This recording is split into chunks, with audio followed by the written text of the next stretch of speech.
YouTube scroll করতে করতে হঠাৎ করে দেখলাম খুব সহজ একটা রেসিপি। আমার খুব ইদানিং সহজ সহজ রেসিপি ট্রাই করতে খুবই ভালো লাগে। তো চিন্তাভাবনা করে দেখার সাথে সাথে চলে গেলাম রান্নাঘরে। আর রান্নাঘরে গিয়ে কি করলাম সেটা তো অবশ্যই আপনাদের সাথে শেয়ার করব। তার আগে আসেন একটু দোয়া কালাম করে নিই। দোয়া কালাম হচ্ছে আসসালামু আলাইকুম, কেমন আছেন সবাই? আশা করছি সবাই খুবই ভালো আছেন। আলহামদুলিল্লাহ আমিও ভালো আছি। এই যে নাস্তাটা দেখাচ্ছে এটা হচ্ছে নারকেলের নাস্তা। খুব সহজভাবে রেসিপিটা দেখলাম আর খুব সহজভাবে ২-৩টা উপকরণ দিয়ে আমিও ট্রাই করলাম। তো ২-৩টা উপকরণ দিয়ে তো ট্রাই করছি, কিন্তু এর মধ্যে কিছুটা জিনিস ভুল ছিল, সেটাও আপনাদের সাথে আমি শেয়ার করব ইনশাল্লাহ। তবে চলেন শুরু করা যাক। প্রথমত হচ্ছে একটা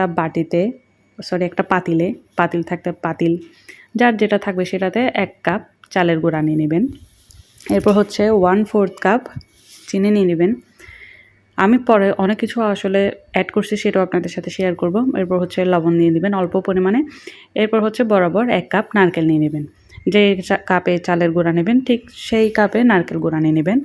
আর একটা ডিম দিয়ে দিবেন। ডিম দিয়ে দেওয়ার পর ভালোভাবে কি করবেন, মথে নেবেন। ভালোভাবে মানে মিক্স করে নেবেন। মিক্স। কিন্তু মিক্স করতে করতে দেখা যাচ্ছে আমার এই জিনিসটা কোনোভাবেই জোড়া নিচ্ছে না। মানে এটা ডিমটা ভালোভাবে মিক্স হয়ে গেছে, এটা গুঁড়ি থেকে গেছে, কোনোভাবে এটা মিক্স হয়ে ডোটা হচ্ছে না। এখানে কোনো প্রকার পানি ইউজ করা যাবে না, কোনো প্রকার তেল ইউজ করা যাবে না, মানে কোনো কিছু বলতে কোনো কিছু ইউজ করা যাবে না। জাস্ট এই ২-৩টা উপকরণ দিয়ে কী করতে হবে, আপনাদের মিক্স করতে হবে। এখন আমার এখানে কোনোভাবেই কিন্তু এই কাইটা মানে এই খামিটা জোড়া লাগতেছে না। তো শেষ পর্যায়ে আমি কি করলাম, এটা একটু কিছুক্ষণ রেখে দেওয়ার পর এই যে এখন যে দেখতেছেন এটা আমি যে কাইটা হচ্ছে, পর আমি আবার 1/4 কাপের চাইতে একটু কম চিনি মিক্স করছি। এরপর হচ্ছে আরও একটা ডিম মিক্স করছি। ডিম দেওয়ার পর এরপর হচ্ছে আমার আস্তে আস্তে জোড়াটা লাগছে।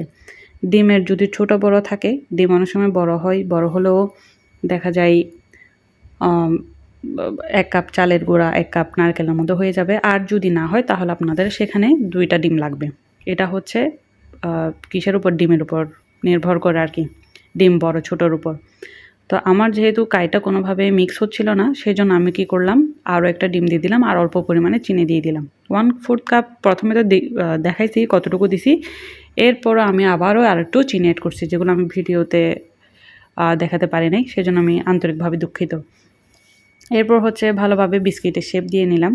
যার যেরকম শেপ দিতে মন চায়, ট্রাইঅ্যাঙ্গেল, 4 অ্যাঙ্গেল, যার যেরকম ইচ্ছা ঠিক তেমনভাবে কী করতে পারেন, শেপ দিয়ে দিতে পারেন।